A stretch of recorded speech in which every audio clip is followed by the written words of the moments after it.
Namaskar friends, so we are here for revision classes, class 12 political science, PSC, and we are doing state administration and local self government.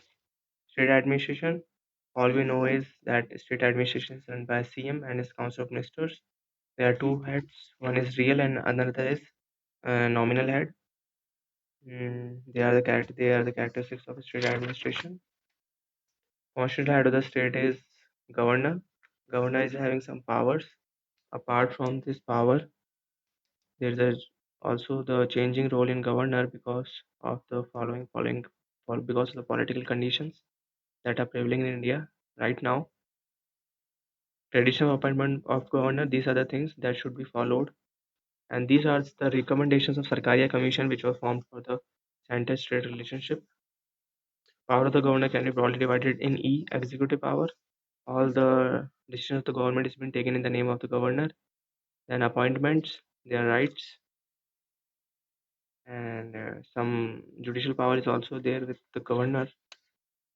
Legislative power, when the session is not there and there is a need for passing of a law, then government can pass a law under 213 article, and he is also having the power to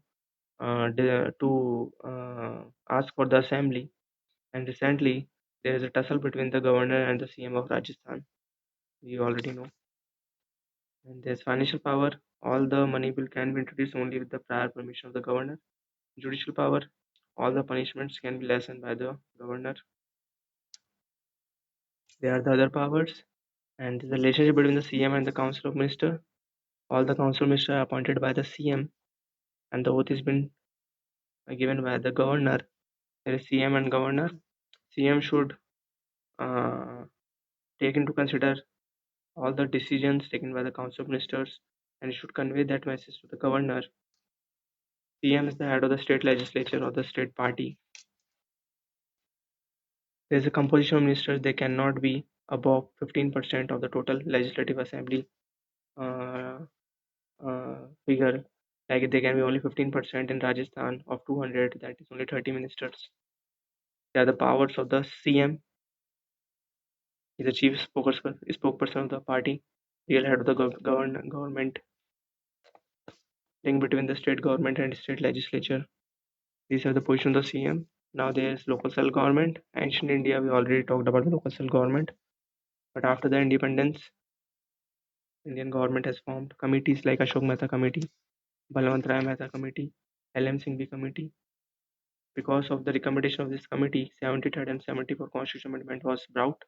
73rd for village, 74th for city.